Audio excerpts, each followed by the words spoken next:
What's cracking, everyone? Welcome back to the Ascended podcast. I'm your host, Caleb Shiloki, and this is Community Admin Anthony Parra.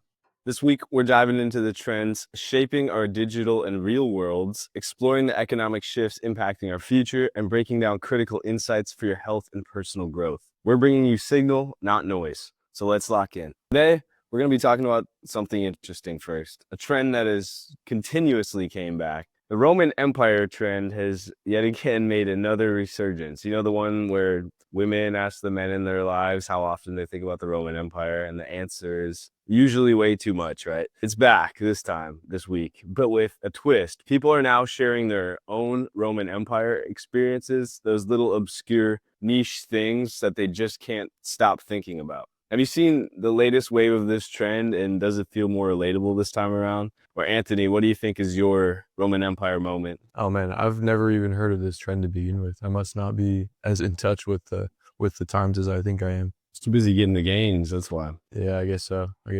There's the girls will ask the guys how often they think of the Roman Empire, or is that just like symbolic for something they think about more than they should? Oh, you never heard of that trend? Yeah, so it's just like it was going around on social media. I think last year is like, hey, Anthony, how often do you think about the Roman Empire? And it's like, well, because it's like a man thing to like reminisce about these facts of history and just yearn for more. So I don't know. That was just kind of the trend. And then the guys would be like, oh yeah, at least twice a day. but now it's but now it's back, and they're just like, well, what is the thing you think about like multiple times a day that's just so weird or obscure? Is there anything that comes, even not every day, but is there something you think about a lot? Oh man, that's minute and obscure or like specific to me. I'm not sure, man. I think a lot. Well, what do I think a lot about? I'll give you mine. I think for me, it's I think about like outer space a lot, like of how vast outer space is. And I'm like, I just trying to comprehend. I've seen, the video where you zoom out on everything and realize how small we are, just a small speck of sand on the beach, really. But that's kind of, that crosses my mind a lot. It's actually kind of nice because it humbles me and it reminds me of like not to let your ego get too big. That's an interesting one. That's cool. If I had to say, I think I spend too much time thinking about how I would escape certain situations. Like I'll be in a building or a room and I'm like, if this were to happen or if this were to pop off, what would I do to escape? And that's like, I'll never need that probably, but I think guys do that a lot. Like you go in the restaurant, you're like, I can't sit with my back to the door, in case there's a I gotta get out and stuff.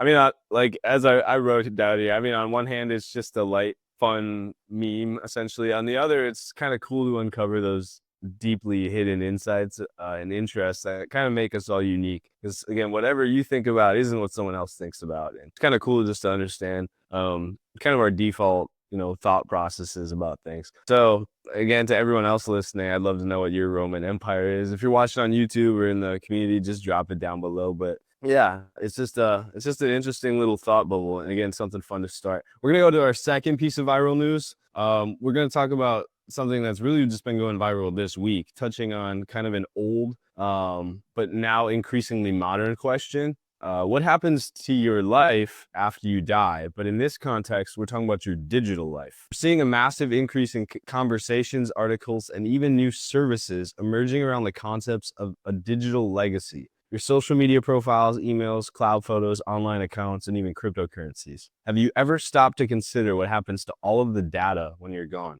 I've never thought about that.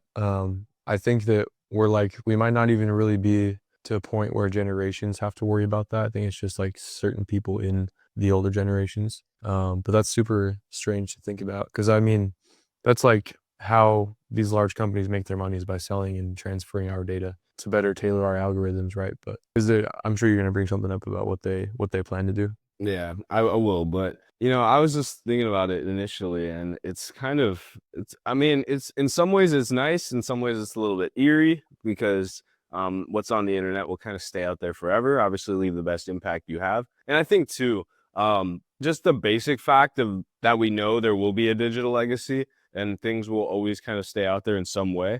I think there's people that therefore avoid the internet for that reason, when instead it's almost inevitable. Like in my high school, I did a volunteer program and there was an article about it, and I'm on the internet for the tiniest thing ever. And so you're gonna be on the internet, and so somebody's gonna take a picture, you're gonna be in the background. There's these like dark web tools I've heard about that people use that you can like find every time your face appeared on the internet. I don't even think it's dark web. I think it's like a website that does that. And it'll show you thousands of photos you didn't even know were taken, where you're just in the background in the mall walking and stuff. You're on the internet a lot more than you think. And so at this point, like embrace it and just make the best impact you have. That's kind of, I think, my philosophy. Just control the image you have on the internet then and do something good with it. And obviously protect your image too. Make sure you're doing the right things. Don't leak information that you, is going to be confidential. But this isn't just a theoretical problem, is what I wrote.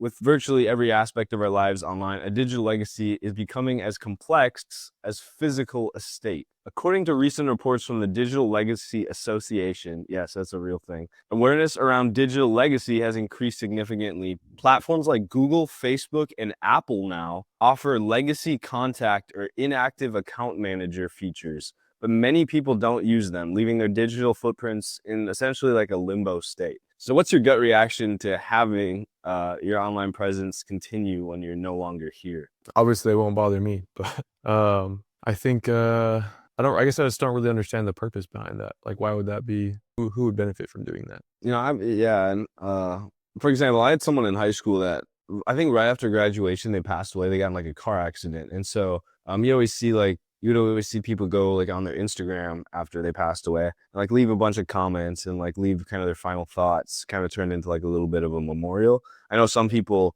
set up their deceased Instagrams, like they would put a post saying thank you guys, like the funeral's going to be like this, and then people would like comment on it, and it's just like always out there. So if you feel distant, you can look up their Instagram and be like, oh well, these are still the memories, and then the public can see that too.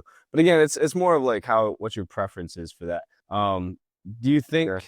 and again, it just opens up like a lot of discussion. On one hand, there's that emotional aspect, right? So how do you want your online memories preserved or shared? And then on the other side is it kind of gets into practical or ethical, right? So who gets access to your messages, your digital photos, even like valuable assets like your NFTs or cryptocurrency? And then what about the platforms themselves? Should they have more responsibility in managing this, or do you think we need more robust legal frameworks or just better personal planning to manage the afterlife of our digital stuff? Those are all, those are all obviously a lot of rhetorical questions there, but That would be kind of strange for me. I feel like just having friends that have passed, a couple of them along the way up to this point in my life. Like, I would feel kind of weird like seeing a post from them that I know is not actually them. You know what I mean? But I know people have kind of been doing that anyways. Features on those platforms aside of like it's like maybe their mom or their brother or sister will just go make a post on their behalf. yeah. Just to like disseminate information. But I don't know. I don't think I would feel all that comfortable with my information in accounts being used much farther past that if that's what my family decided they need to do to make sure everybody knew about where service was. But anyways, that's just my thought. Another good question too is like, what if you're making a lot of money on social media? What if you're an influencer and like you still get paid royalties from YouTube and stuff? Like that's, I guess, kind of part of your will almost at that point, like because you'll have someone take over all that. Yeah, you wouldn't necessarily be making new content, but the content that's up and is making money, I guess you'd have to sign. But a lot of young people don't even have a will. Like I've never sat down and wrote where all my belongings go to if I die. So I feel like I'm just too young for that. But crazy stuff happens. So you'd have to think through. About like Juice World, right? He passed away. Rest in peace, Juice World. His family has been posthumously releasing a bunch of songs on his behalf, and like other artists like that have had that happen. And so I assume that they have something set up to allow them, or otherwise it's just kind of the family's right, maybe a lot of times to do that. So yeah, I guess just if you have a family, at least brief them ahead of time. If this is what happens, like this is what I prefer. If you ever have a preference on that, what the question I have for you guys is, what digital asset would you be most concerned about if left unmanaged after you're gone? This up using #AscendPodcast, either on Spotify, on YouTube, wherever you're watching this. So let's get into the economic section. This is a major economic reality check that continues to impact our generation specifically, especially today. The stubborn, stupid housing affordability crisis. This week, new reports from sources like Bankrate and National Low Income Housing Coalition emphasized that despite some shifts in the market, home ownership remains largely out of reach for young adults, and rental costs continue to be a significant burden across the US. So, what's your immediate experience, Anthony, or understanding of the challenge? I've tried, I guess my experience with it has been that about a year ago, I was in the market to kind of purchase a home. And it wasn't that, it wasn't that I wouldn't have been able to afford it, but I would have been stretched pretty thin month to month if I had gone the homeowners route as opposed to renting, which is what I do now. And actually, like it's not even like I really paid for that because it's set up by the military. But yeah, I mean, especially if you're in a state where a lot of people are moving to or moving from, it's kind of an issue now where you get states that are big and well populated like California that prices are already high there and they're probably going to stay that way for a while. But simultaneously, you have people moving out of those states into other lower cost states, which inherently raises the cost there. So therefore, like it's kind of difficult to move into either one if you were just kind of coming of age or you're looking to move out of your current situation somewhere else, or you can buy a house. Sort of a disadvantage. That's been my experience just because like the hometown I'm from has that same problem where it was used to be like we'll call it like a hidden gem of the state that I'm from, Utah. That's where I'm actually at right now. Over the years since I've left, like I think like the median household price has gone up by like at least $150,000. Insane growth, which just makes it even more difficult to like, because I always figured I would end up back here. And even in college, I thought about like beginning investing in real estate in my hometown as it's growing, but it's just become so expensive too for someone that's just starting out. So that's been my experience that kind of even forced me to go the renting route. I think, and again, you're probably ahead in thinking of where most Americans in our age group are still kind of thinking on this issue or even have the opportunity to. Obviously, with the military, we get the VA loan, which means we don't have to put basically any money down on a house. That is good, but obviously it still creates issues though because you still have a high interest rate, and that can affect your monthly payments, and that's the big thing that's limiting people. The actual purchase price isn't always the biggest concern, or having money to put down and things like that. The median home price in the U.S. in the last few years has raised significantly, and the biggest challenge is putting people over the 30% mark, which is that rule of thumb essentially of how much of your income should be dedicated to your mortgage and likewise expenses. And so it's not about these young adults that want to buy a starter home and can't. It's about the stability itself to even have that in their budget. So that comes down to the job market too, which has been all over the place recently, and the massive raise in prices. My parents just bought their retirement house. I'm actually going to help them move out into Colorado, but Colorado has been seeing like a 5% appreciation in that area every single year. It's like a stock market investment to buy that house. So they bought it all in cash because it's going to be an investment anyway, especially with the market. They knew it was going to go up and down here. They're actually making money already in the few months after that. So I guess in some ways it can be good if you have the money already, but most people can't even get into a situation like that. What were you going to say? I was just say it's concept like up in your ante. Like if you already have, it's just not for the real estate game is not become something that anybody from a base level can like get into immediately. Like you almost have to have other sources of income already and then having had saved enough or invested enough to even begin that journey. Whereas I think people I know too, like 20, 30 years ago could have been a regular person and started buying homes just based on, making do with their month to month paycheck and not having to have too much extra saved. But yeah, I mean, it's like you said, if you start out with a lot more, it's obviously going to be fine either way. But yeah, it's a tough decision or a tough reality that I think younger people have to face today. I think, yeah, exactly. And usually it's, policy changes, market shifts, and then obviously your own personal financial strategies are kind of the three levers you can adjust to make that better or worse for you. You obviously can't control policy changes and market shifts very easily. You can use your votes, especially policy at the state level. A lot of state housing programs and things like that can help new homeowners get into their new starter home at least. Or you have like federal programs like housing and urban development loans and things like that, the FHA loan. So you can look into those too, but honestly, control what's in your realm first and really just start finding a way to save a little bit extra. Even if you only have a few bucks a month, put it in a high yield savings account and just let it compound and just continue keeping your spending low. And again, it might be a little bit more painful in this moment trying to wait out a market that's bouncing all over the place, but until it recovers, which it will, it always has, kind of bear with it. And when you come out of this, if you are putting the little bit extra money you have away, then maybe when it recovers here, you'll be in a better position to buy. I can't tell you when that will be, but it will recover. It always does. And so just be patient. That's all we're trying to do too. I know that's what I'm personally trying to do. So yeah, let's shift out of that into kind of a main topic for us, which is an AI. But I do have a pretty cool one to talk about today.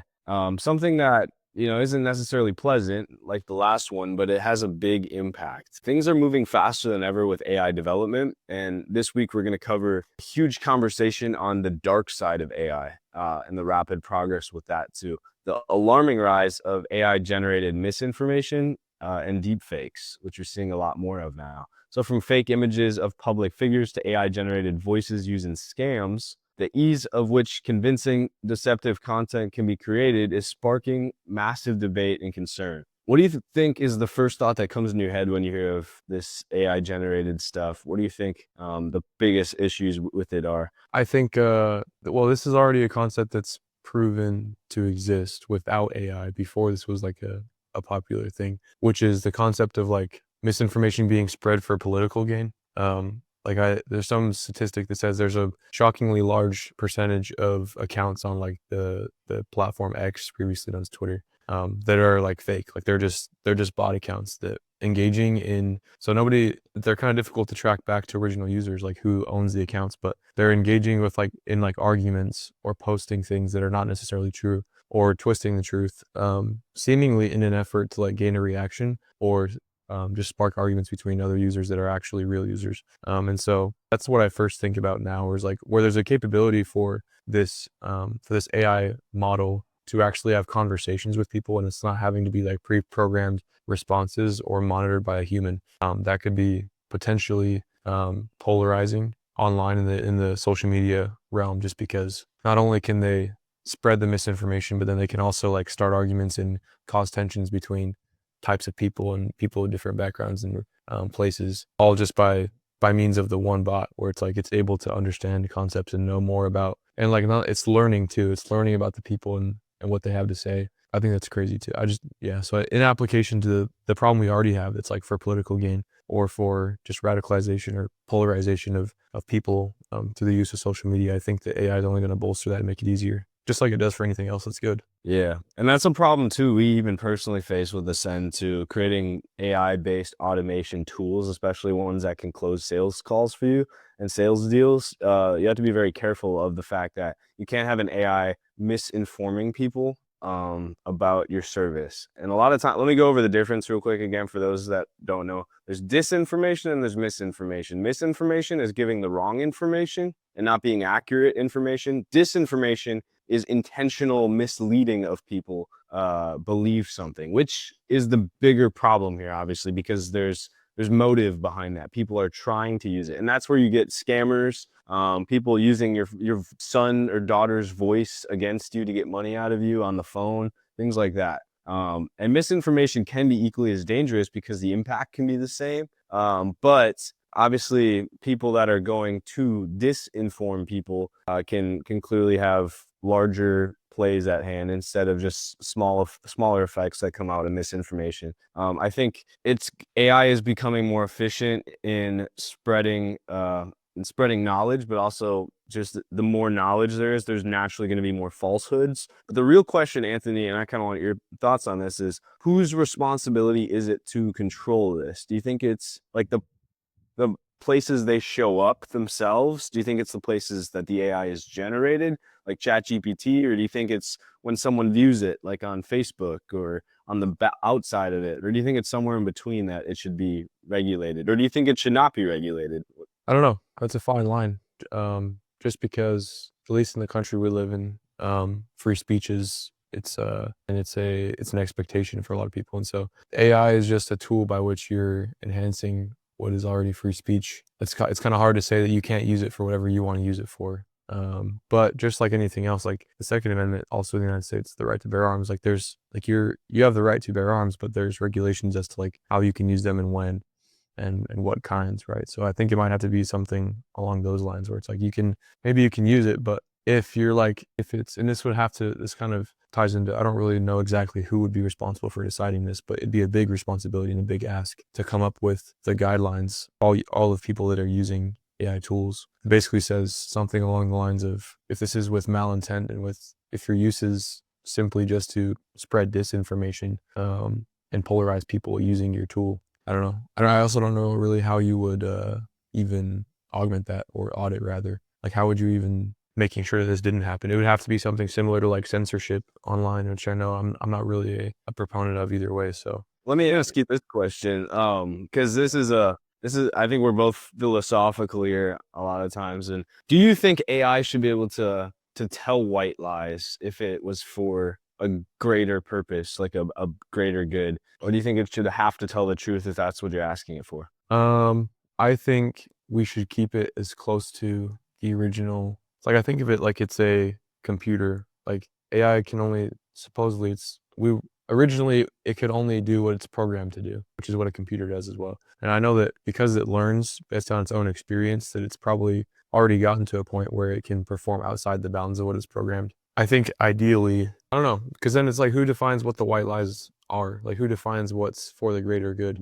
I knew you were gonna hit me back with the question too. I think exactly. Like there's so many things, and the better question is who decides, whose word on this is the most important. Who gets to make the policy? Is it the country? Is it the platform? Is it like inside of a platform? That's like been the constant question since our country's been founded. Like, are things handled at the state level or the federal level? It's the same thing here. Are they handled at the GPT level, or are they handled at the Facebook and Instagram and posting platform level? Or are they handled at the user level? And should they be regulated? It's just a million questions that at the end of the day, just like politics, society itself has to come to an agreement on. And there's not a perfect answer. And we're going to see pros and cons of any decision. But I think overall AI is being used for a lot of great things. Like just the chat GPT has helped a lot of people get clarity and come up with new ideas. And actually, that's going to pivot us into our next discussion because it's being used for something, helping resolve a very common problem, which is loneliness. I think for a lot of people are getting more connected with AI, and that's going to be actually the topic for the health and human optimization section here. This has been deeply impactful for a lot of men in our demographic. Data from Gallup actually highlights that young American men from 15, so mid-teens, to 34 are now more likely than their peers in any other wealthy nations and more than any other demographic in the US to report feeling massively lonely or even depressed. So these young men, this isn't just a fleeting feeling, it's a silent epidemic with profound implications for well-being. Because again, young men have all the drive in the world, they have all the motivation, they want to achieve, they want to do things. And when that group of people is limited and has this epidemic hitting them at the same time, that can only be bad for society. But what are your immediate thoughts on this? I wonder how much of that is spread, or how much of the limitations are derived from the use of social media, where it's like you're constantly faced with, and I shouldn't say faced, you're constantly looking at and absorbing content that tells you you're not doing enough, because you see like a video of a 14-year-old in some country that made a ton of money making a meme coin and then rug pulling it, or like making this drop shipping service, or doing something that you're not. When in reality, like, I'll back up. That seems like that should be the standard, because it's like, if he can do it, well, he's only 14, like, why can't I? And then you start to think, well, why can't I? And then that's the only thing you can think of. And it's the only thing you become obsessed with, is like, I'm not performing to the same level as this random person that I'll never meet or know, or I honestly don't even care about. But for some reason, it bothers me that I'm not achieving the same that person is. It doesn't even have to be a 15-year-old. Like, you at any age as a man, with like you've mentioned, the drive to achieve and accomplish, in most cases, provide for, a family or whoever it is you got going on in your life, but can see like any other range of performance. So it's like, I know Andrew Tate was a popular one for a few years and he's still kind of around, but flaunting that he's helping people escape the matrix and make a ton of money. And it's like, and then there's people that will pay to join and they don't have the same results, or that they can't afford to join and they think that they're in a bad spot because they can't. It's like, you only believe that because you're fed it constantly, and there's no like external, well, what actually makes me happy? Like, what actually fulfills me, aside from what I think will, which is just achieving the same monetary excellence or whatever else it is, winning a championship title or something that you're watching other people on social media achieve. Because the reality of it is that what you're watching on social media is so tailored to get you to feel that way. I feel like because they want you to buy something. Like that's what social media is. Like if it were because it's free for us to use, that means that us, the end users, are the product in some way. Either they're selling our information or they want us to buy something. But a lot of people don't think of social media in that aspect. They just see it as this thing they use to pass their time. And the constant just looking at like the top, not even the top, like because sometimes it's not even real. Like it's just set up. It's like it's staged. You know what I mean? But what you're looking at seems to be the normal and what you should be achieving, but it's actually only like I'd guess like 1 to 5% of the world or people in that age range and category are achieving. I think it stems from social media and the massive presence it has in our society, and it's not actually representative of what young males should expect of themselves, which I think causes the symptoms you were explaining. Yeah. I'm just gonna let me read the stats too to add something. The Gallup report, it comes from Gallup too, and they obviously very, very large accredited polling source, and they said that 25%, so 1 out of 4 U.S. young men felt lonely, quote unquote, a lot the previous day, and this was compared to like 10 to 15% in young men across lesser developed nations. So there's clearly something between how developed we are and how many luxuries we can afford in our society and the rate of depression, the social media, the time we give ourselves to scroll on social media. If you didn't have so much time because of how developed our country was and you had to work, kind of like Andrew Tate was saying, yes, you don't have the means to feel that because you're moving so fast and you're feeling productive, that it's never really letting you do that for 2 reasons, because you don't have the time and you feel like you're accomplishing anyway. So you're not going to feel the need to fulfill that void on social media. So as long as you have something to work on, like Anthony was saying here, and maybe it's going to the gym, or maybe it's just starting a business. Don't try to do everything at once, but pick that one thing. And whenever you're feeling lonely, just invest more into that activity a little bit more. And that's how I personally got through a lot of things. Just the gym for me, Anthony, I'm sure for you too, that was a big point in your life. But Yeah, the gym, my faith, my wife. There's a lot of things that I pour my time into. But I think it all just stems from like, you need to figure out what it is you truly want, not what you think you want based off of what other people are doing.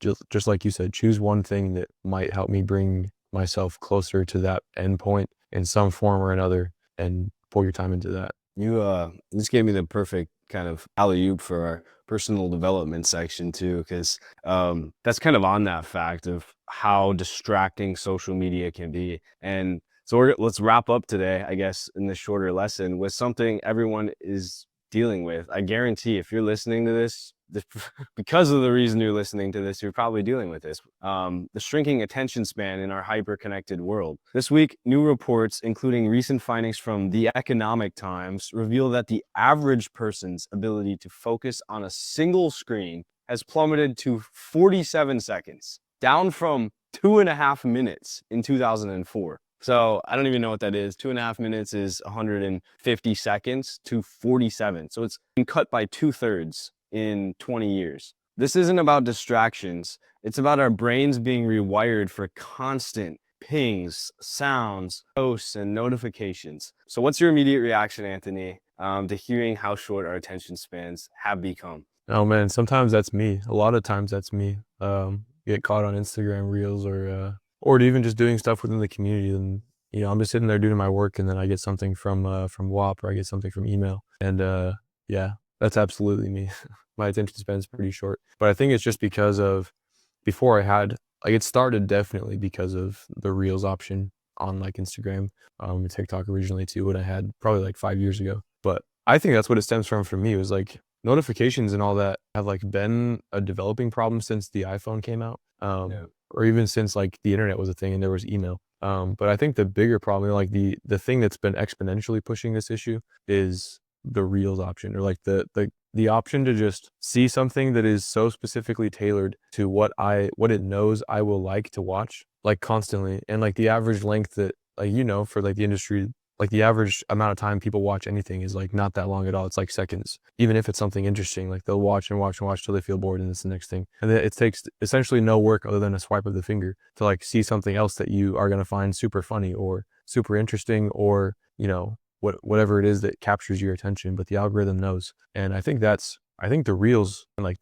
not even YouTube, because YouTube is like long form, like you're watching something for a long time. So I don't even think that's been the main drive, but I think it's just the access to something it knows you will like constantly, and you can have it for as long as you want, and it's just something new every 10 seconds. I think that's really the driver. And then you add the notifications and all that on top of it, absolutely cooked. But yeah, I fall into that all the time. Do you think, I mean, think about this. Like if in 20 years, and we're talking about the average person, so that's showing a biological rewiring that usually takes millennia to happen in 20 years. The average person's intelligent, or not intelligence, Attention span. attention span. Yes. Yeah. A third, 2/3 of it wiped off. That's less, 47 seconds is less time than it takes to boil an egg. At this rate, I'm just going to think outside the box and say, well, if we continue this trend in 20 more years, it's going to be under 10 seconds that we can pay attention to anything on a screen. How are you going to watch a movie? How are you going to read any article? How are we going to get smarter? How are we going to do that if we can't focus on anything that's not stimulating? We're on a trajectory right now, and it's been dropping so fast, like I showed you, over 20 years. If this keeps going, which it will, I mean, obviously we'll have to hit some sort of plateau, because I don't think we can just lose everything entirely, our entire ability to focus. I think we inherently have some lower threshold we will hit. I mean, if it continues, what does that look like for society, given where society has gone from 2004 to 2025? And where do you think that will be in 2045? What do you think the problems will be if we keep this trend up, and how could it get worse? Man, I can't even begin to imagine. I mean, I guess I will for the sake of the question, but if we just look at what's happened, specifically the attention span decreased significantly. You already see, like in children specifically, like this is not even a problem that is secluded for adults. Like this is kids too. A lot of parents, because like we're getting to a stage in generations where the parents having children now were raised with the technology and are going to give their children the technology a lot sooner. Like I remember wasn't down for us to have anything except for like a Wii, until, if you guys remember what a Wii is, the original one, until we were like 12. But now like there's kids that are like 7, 8 that have an iPod or an iPhone, and they're scrolling too. They're on YouTube watching, things that are tailored for their interests. And so I think part of the issue is that it's starting a lot younger, to where like it might become in the next 20 years, instead of it being from like my generation being, like 12 years old, and then now it's like 8 years old. It's like, well, are we just going to keep going down until like from the point a child is like old enough to like look at something, that technology is going to be integrated in their lifestyle, even if their lifestyle is literally just eating and sleeping? But it's like now maybe it relies on that for like soothing or comfort, and that's going to be maybe some sort of tool instead of like a fan running that parents used to use to calm their baby. It's like now, oh well, let's just use this thing that plays sounds or has nice flashy images for them that entices them, to a point where it's like, Imagine if that was your parents and they had the luxury of saying, well, why don't I just give him an iPad so I don't have to parent? I think a lot of times it comes all the way back to the dopamine thing, right? Like me as a parent, I don't want to have to go through the pain right now of staying up late to tend to my child. So I'm going to hand them something that can do it for me, because I'm taking the easy way out of parenting. And a lot of times that might feel good. It might make your job easier. It might temper. It's like putting a binky in, right? It'll get them to stop whining, but you're swiping a credit card as a parent of problems your own child's going to be facing because of the attention that they need from another human being. They can't get that from a device. Like I know Anthony watches Coco Melon every weekend, but that's not going to be the fix to your child's problems. All right. The good news is I do have good news. It's not all just a depressing episode. Our attention isn't permanently damaged. Psychiatrists like Dr. Michael Zifra emphasize it's not permanent damage. You're not powerless. Reclaiming focus doesn't necessarily mean a full digital detox retreat. It's about intentional strategies, active breaks instead of more scrolling. Choosing hobbies that demand presence is a big one.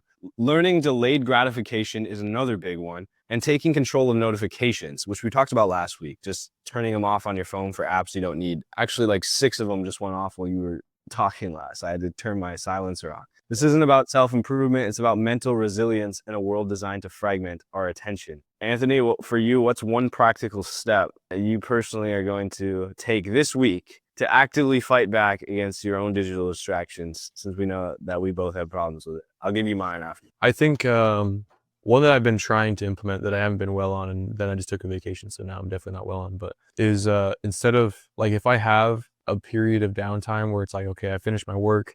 I'm at a good stopping point for what I'm doing. My wife's hanging out. Maybe instead of just taking the next 20, 30 minutes to be on my phone, like let me just open a book and force myself to get stimulation over an extended period of time where it's like the stimulation I get is now from my own mind thinking about what this means in application instead of, just a screen in front of my face. So I think this week I can, one thing I'll do is probably get back into replacing pastimes with something that's less stimulating, like a book. I realized that too.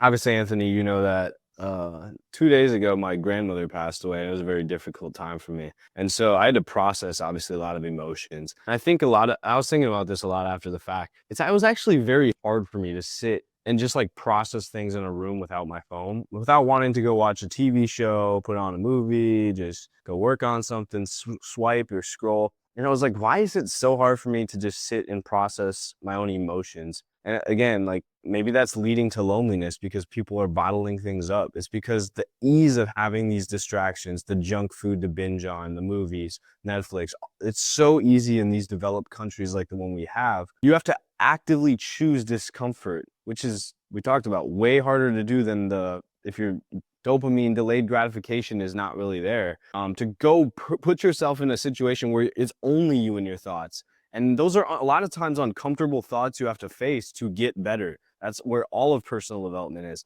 And so making the choice to go through the hard things will make it way easier in the future. But you have to start by making one hard decision to commit to improving yourself, whether that's going to the gym, even though you know you don't want to, taking a cold shower, anything that helps you be more uncomfortable, which is why, like, again, like cold showers, right? Just for a side tangent, we go, like, there's a bunch of health benefits. Some people like say, oh, it's not that big, but like things like that test your ability to go through something temporarily discomforting and show yourself you can survive, make you more excited to get better because you realize that you have the capacity to do it. And a lot of people just need reassurance that they got things, that their life can get better. And especially with this focus, you fix that. If the average attention span is 47 seconds, probably the time I've been talking here and most of you tuned out, if you can come back to things when other people can't, you're going to win in business, you're going to win in education and any other area of life because you're ahead of the average, you're above average. And so that's really all it takes now. Although things are dropping, right?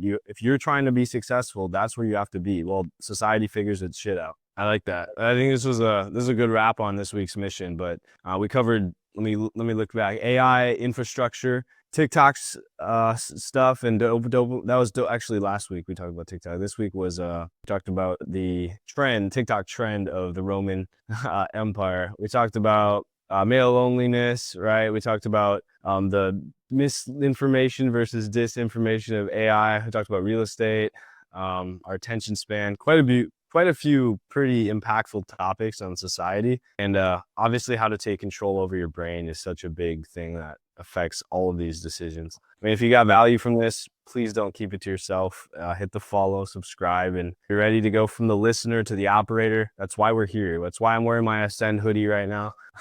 Just step inside the digital syndicate. Anthony and I are here managing that, and you personally can interact with us and even get on the podcast that's being recorded in the digital syndicate right now. We're in here recording this. That's where we hand you the exact AI information and automation tools that we've designed and are designing constantly in-house to build and scale digital offers to make money, right? Using the same technology that we're talking about on the podcast. So if you want to learn how to build something and sell a digital product, automate a coaching agency or business, or master the content systems that bring people into that system to sell it for you, or even just connect with people that are doing it, this is the space. Anthony, you got any last words? Those in the syndicate, as always, look out for that weekly newsletter coming out Sunday. But yeah, I think it's a great conversation. Appreciate you guys tuning in. So get in the room, join the syndicate, make your move. This is the Ascended Podcast. Let the world feel your presence. We'll see you next time.